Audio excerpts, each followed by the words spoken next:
이야기는 바로 이겁니다. 나이 들수록 친구가 중요한 이유. 이 친구에 대한 여러 연구 결과들 중에 뭐가 있냐면 언덕 실험이라는 게 있습니다. 버지니아 대학에서 굉장히 재밌는 연구를 하나 했어요.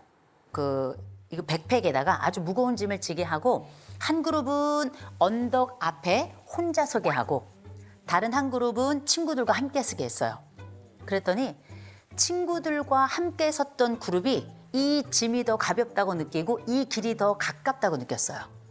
이게 참 재밌죠? 아직 넘지도 않은 길인데, 아직 가지도 않은 길인데 이 친구라고 하는 개념이 정말 정서적으로 이미 내 짐을 가볍게 만드는 아주 정신적인 중요한 역할을 하는 사람들이라는 거죠.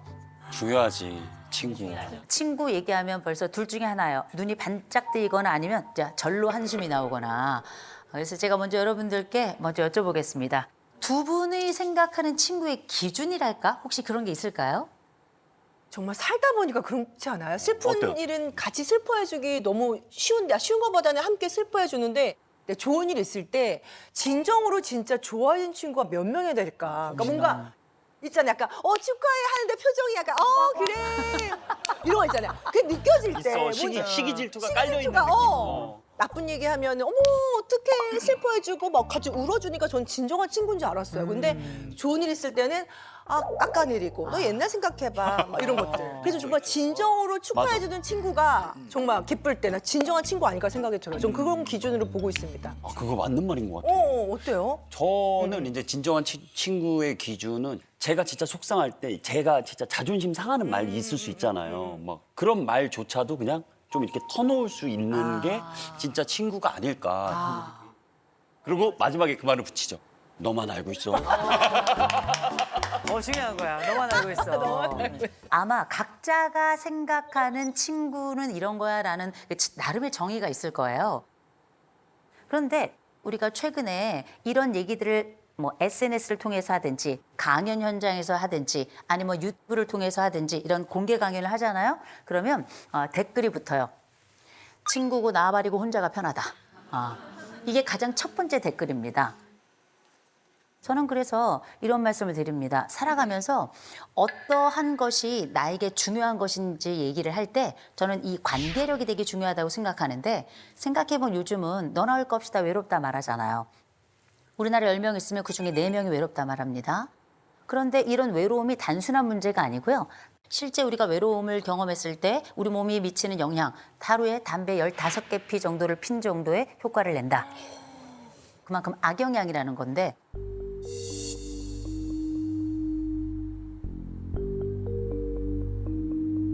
매일 15개 피를 핀다고 생각하는 정도로 외로움은 우리들에게 치명적이라는 거죠.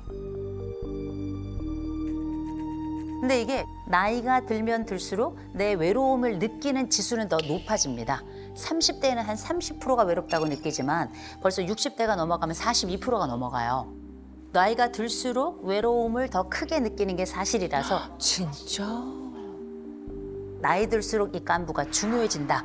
좁더라도 깊은 관계를 요청하게 된다. 근데 우리가 친구가 몇 명일까 생각해보면 10손가락이 벗어나는 분들도 계시고 손가락이 채 하나가 접히지 않는 분들도 계세요. 영국의 문화인류학자 이름이 던바라는 사람이 있는데 도대체 사람들은 몇 명의 친구가 있을까? 또 몇 명까지 우리가 사람을 관리할 수 있을까? 찐친은 몇 명일까? 이런 것에 대한 연구를 한 게 있는데 한 사람이 관리 가능한 친구의 숫자가 150명 정도다. 라는 게 이제 던바의 수의 첫 번째고요. 그중에 찐친은 5명이다. 그래서 가만 생각해 보면 많은 거 아닌가? 찐친이 5명이나 돼? 이런 분들도 계시고 나 이거보다 훨씬 많은데 이런 분들 계시죠? 한국 사람들은 그 숫자가 조금 달라요. 한국 사람들이 생각하는 평균 친구의 숫자는 몇 명인가? 10.3명입니다. 10명이 넘어요. 머릿속으로 그렇게 많아? 그죠? 나는 지금 뭐 하나가 좀 꼽힐까 말까 막 이런데 더군다나 돈 빌려가는 애는 또 빼야 되잖아요. 그래서 막 고민이 많아지는데 제가 재미있는 말씀 드릴까요?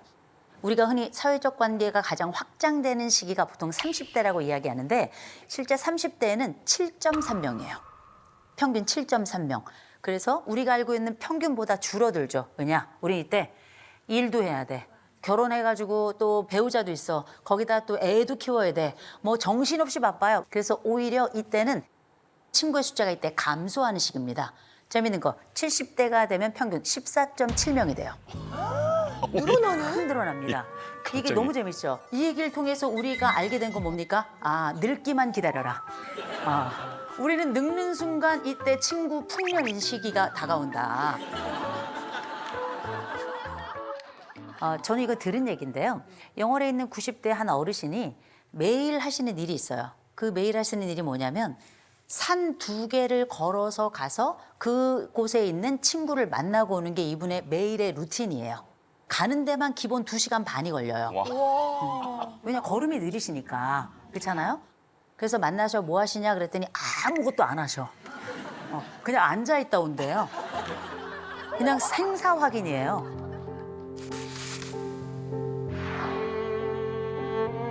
나와 함께 20대부터 만났던 그 친구를 70년째 그렇게 만나고 있는 겁니다. 비가 오나 눈이 오나 바람이 부거나 매일. 귀여우셔. 진짜. 그래서 이 정서적 간부라는 게 아무것도 아닌 것 같지만 그가 살아있다는 것만으로도 나의 세계가 안정성을 갖는, 이게 어쩌면 가족이 줄 수 없는 그 독특한 사회적 핏줄이 나에게 주는 힘이라고 볼 수 있거든요.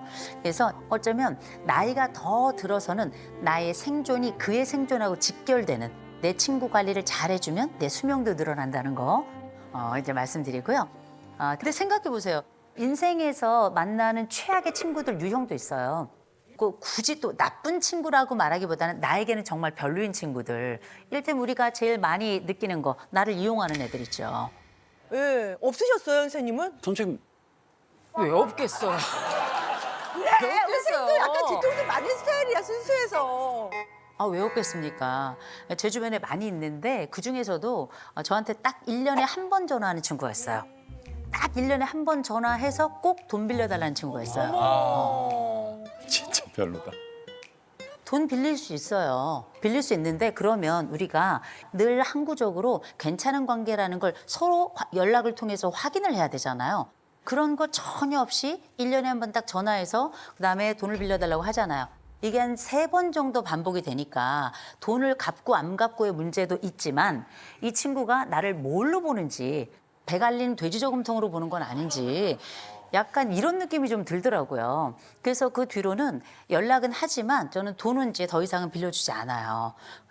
참고로 받지도 못했습니다.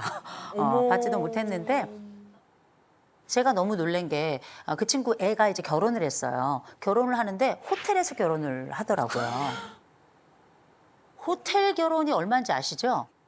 꽃값만 몇 천만 원이에요. 근데 저에게 빌려간 돈은 안 갚으니까 그게 눈이 진짜 뚜껑 열려. 저는 그래서 제가 그 친구 딸 결혼할 때 거기 있는 꽃 제가 다 가져왔어요. 집에다가 막 여기저기다가 백합이 재채기가 나가지고 제가 오죽했으면 그렇게 했어요. 이렇게 나를 이용하는 친구들은 어떻게 보면 최악의 친구가 아닌가 이런 생각이 들고요. 또 하나는 나를 학대하거나 착취하는 친구들이 있어요. 여러분 보세요. 이쁜 애들 중에, 이쁘고 날씬 애들 중에 옆에 뚱뚱한 애들 데리고 다니는 친구들이 있어요. 꼭 있다? 왜 저만 당한 경험이에요? 있어요. 아니 제 친구 중에 제가 왜 이런 얘기를 하는지 모르겠는데 아니 제 친구 중에 정말 얘는 지금 생각해도 예뻐요. 걔네 집 앞은 늘 남자애들이 문전성시해요. 저희 집은 그냥 개만 짖어요. 그런데 이 친구는 남자애들 만나러 갈 때 맨날 저를 데려가는 거예요. 그리고 딱 봐도 얘만 딱 빛나도록. 어머, 어떡해. 자기가 미팅을 주선하고 나머지는 다 못난이들 데리고 나가고, 그리고 우리는 못난이 역할을 하고 나서 아무도 애프터를 못 받고, 걔만 저희를 통해서 걔 연락처를 받은 제 파트너가 걔한테 연락하고. 어머, 어떡해. 뭐 이런 식으로 이게 3번, 4번 같이 미팅에 나가고 우린 폭탄이 되고 막 이런 상황이 되고 나니까 나중에는 얘가 우리를 이용하는구나. 뭐 이런 식으로 저도 많이 아팠습니다. 근데 이런 경우는 전형적으로 어쩌면 나르시시즘을 가지고 있는 아이들의 특징이기도 해요. 그러니까 기꺼이 친구들을 반복적으로 착취했겠죠. 세 번째, 우리가 최악의 친구라고 생각하고 만나지 말아야 될 친구 중에 하나는 나의 모든 부탁을 다 거절하는 친구들이 있어요. 대부분의 사람들은 미안해서 거절을 잘 못해요. 10중 8구는. 그런데 내가 했던 모든 부탁에 대해 모두 다 거절을 한다? 걔는 나를 증오하는 애예요. 나를 싫어하거나 나를 우습게 하는 애인 겁니다. 그래서 무조건 밀어내고 무조건 싫다 말할 건 아니지만 한 번쯤은 이렇게 이 친구들이 어떤 친구들인가 생각해 볼 기회는 가져보면 좋겠다라는 차원에서 좀 말씀을 드린 거고요. 근데 한 가지, 여러 얘기가 많이 있겠지만 제가 한 가지는 말씀드려야 될 것 같아요. 절교라는 걸 하죠. 교제를 끊는다. 절교한다 하더라도 꼭 기억하실 것. 말로 하지 말 것. 그 순간 원수가 됩니다. 원수는 보복의 대상이 되죠. 그래서 절교하고 싶은 친구가 있죠? 그냥 안 만나시면 돼요. 한 번 거절하고 두 번 거절하고 세 번 거절하면 눈치가 있는 사람이면 10중 8구 다음에 나랑 안 만나요. 그럼에도 불구하고 계속 만나자 그러는 건 목적이 있는 거예요.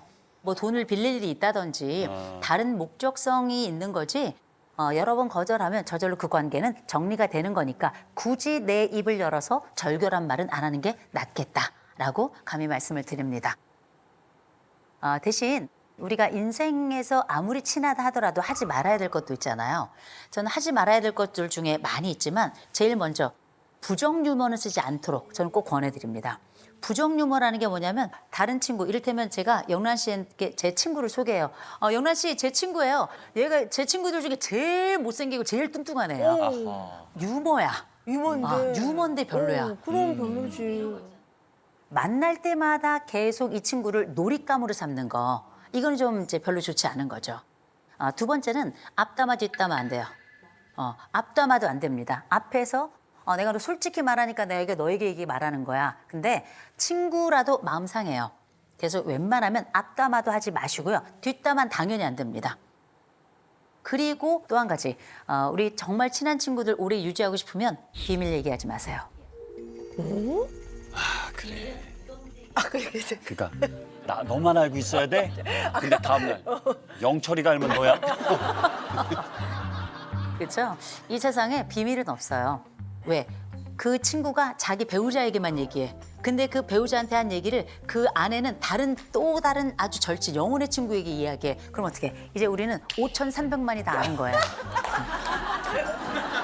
그래서 친한 친구들끼리 얘기하다 보면 또 다른 사람들의 비밀을 나도 모르게 흘릴 수가 있습니다. 근데 그것도 또 다른 보이지 않는 내 친구의 영혼에 상처를 내는 행위라는 거 꼭 기억하시고 비밀은 그냥 무덤까지 가져가시기를 권해드려요. 그래서 우리가 가만 생각해 보면 그래도 저래도 내가 먼저 좋은 친구가 돼야 그도 나에게 좋은 친구가 되는 거잖아요. 전 좋은 친구 되려면 조용필이 필요하다 생각합니다.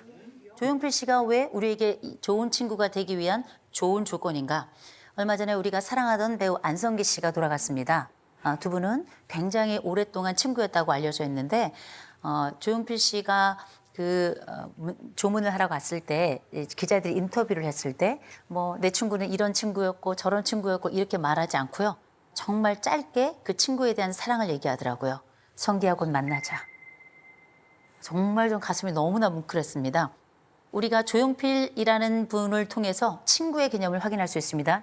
첫 번째, 조건 없이 수용합시다. 이 친구가 실패의 순간에 내게 다가와도 미안하다고 용서를 구하는 시점에라도 우리 그냥 조건 없이 받아줬으면 좋겠어요. 왜? 그 친구가 중요한 게 아니라 내가 그에게 좋은 친구가 되는 게 중요하기 때문입니다. 두 번째는 용기 있게 다가갔으면 좋겠어요. 때로는 내게 연락이 없는 친구라도 내가 좋은 친구가 먼저 되는 게 중요하다면 가끔 문자도 하세요.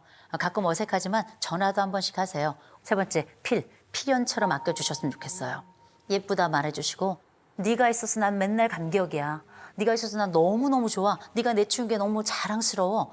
이렇게 얘기해 주셨으면 좋겠어요. 인디안의 격언 중에 보면 이런 게 있잖아요. 친구는 나의 슬픔을 지고 가는 자다. 그렇죠? 슬픔도 등에 지고 같이 걸어갈 수 있는 좋은 친구 만들고 그 친구들 만끽하시길 바라겠습니다.